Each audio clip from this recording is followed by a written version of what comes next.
Hello, I'm Anthony David Hobbs.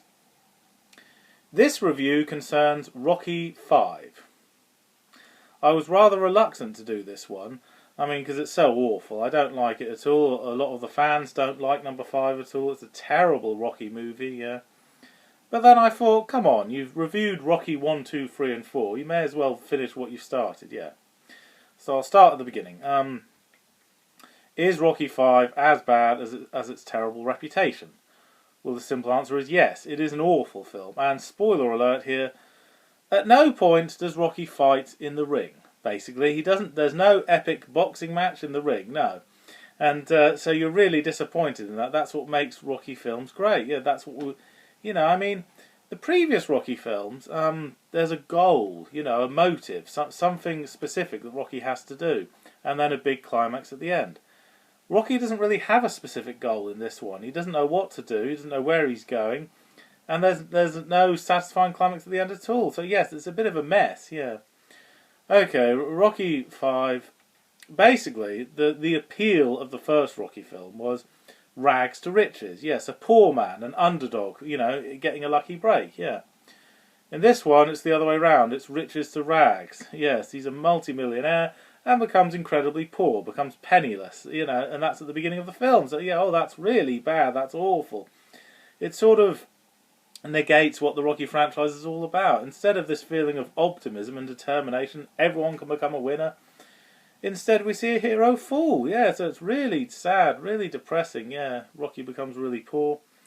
Now, there is no shame in being poor. Nothing wrong with that. As long as you're poor and happy. But Rocky and his family, they're poor and they're not very happy, always miserable all the time, yeah. Rocky's depressed because he misses being the money and the fame, yeah. Adrian's depressed because Rocky keeps hinting that he might go back to boxing and that upsets her. Rocky's son, who's played by his real-life son, Sage Stallone, he's depressed because his father's ignoring him a lot, yeah. And Paulie's depressed, well, because he's grumpy all the time. But so, yes, it's a very depressing and very boring story, yeah. And yes, there's a boxing promoter, and the actor, he's like a bit of a pun on a real-life promoter at the time. He keeps on hinting, he keeps wanting Rocky to go back in the ring, offering him lots and lots of money, yeah.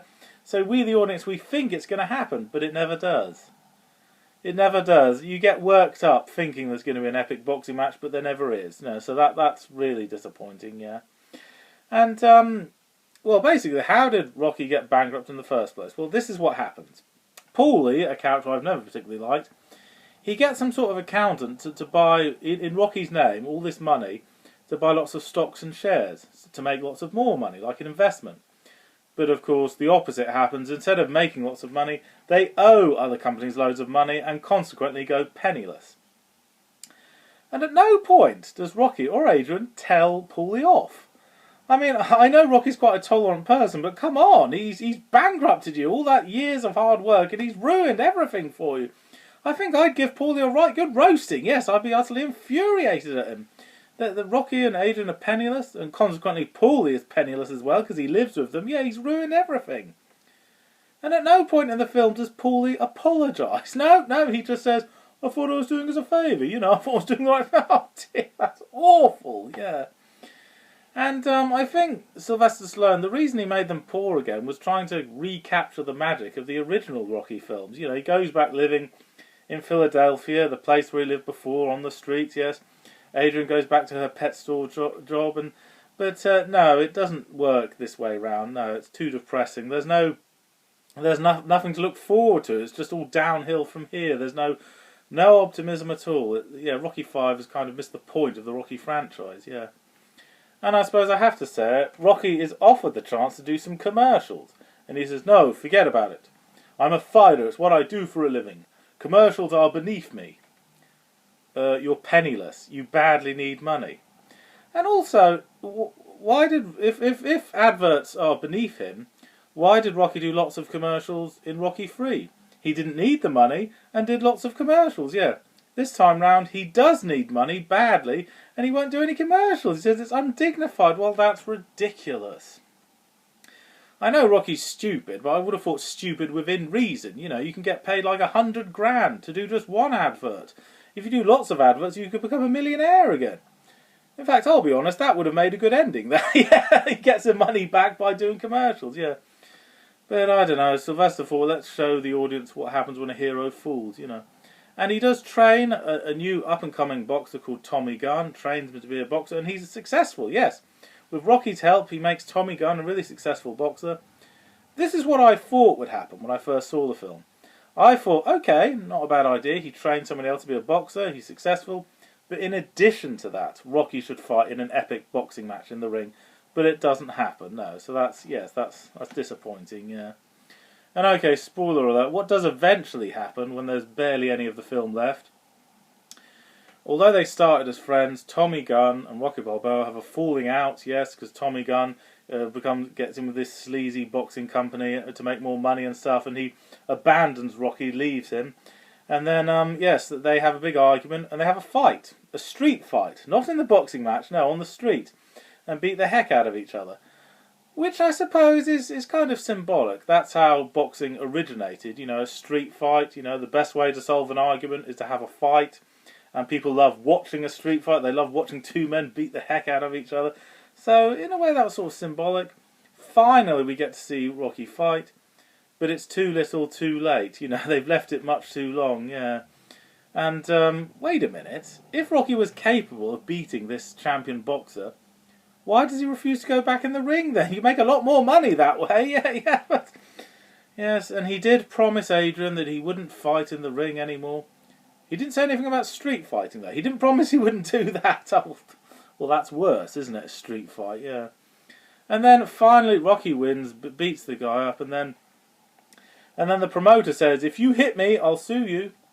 Rocky's penniless. He can't afford to be sued, but he punches the promoter anyway, and the promoter doesn't sue him. Well, where's the moral message there? Nobody's going to sue anyone if you're poor. Well, that's ridiculous, yeah, but you are past caring at this point, so what? Let's just end this film, yeah. And, yes, no, it's disappointing. No epic boxing match. No epic training montage like we had in the previous films, no.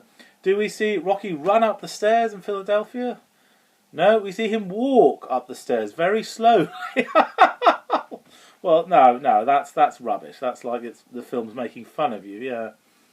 We do see the ending of Rocky IV in the opening sequence, but that doesn't make up for the lack of epic boxing in this, no. And, yes, we see differences between Rocky and his son. His son is called Robert Balboa, and he's a bit more intellectual. He's good at painting, a bit more, you know, thinking. He can think better than his father. And basically, Sylvester Stallone wanted to show more focus on drama rather than action. You know, all this domestic squabbling and stuff. But it just doesn't work. Instead, it comes off as rather depressing and very boring. Most of the film is very boring. Okay, I'll end this review by saying, sometimes coming full circle works. Sometimes. In 1979, there was the movie The Jerk. That was about a man, very poor, became a millionaire, and then lost all his money, but he was happy. Even though he went back to being poor, he was happy at the end. Whereas Rocky and his family become incredibly poor, and they're miserable as hell, and they have the chance to become rich again, but they turn down commercials. So yes, yeah. The idea worked in The Jerk. It doesn't work in Rocky V. No, Rocky V, too depressing. It's not a good story seeing a hero fall. Okay, thank you for watching. I'm Anthony Hobbs, and I'm never bored.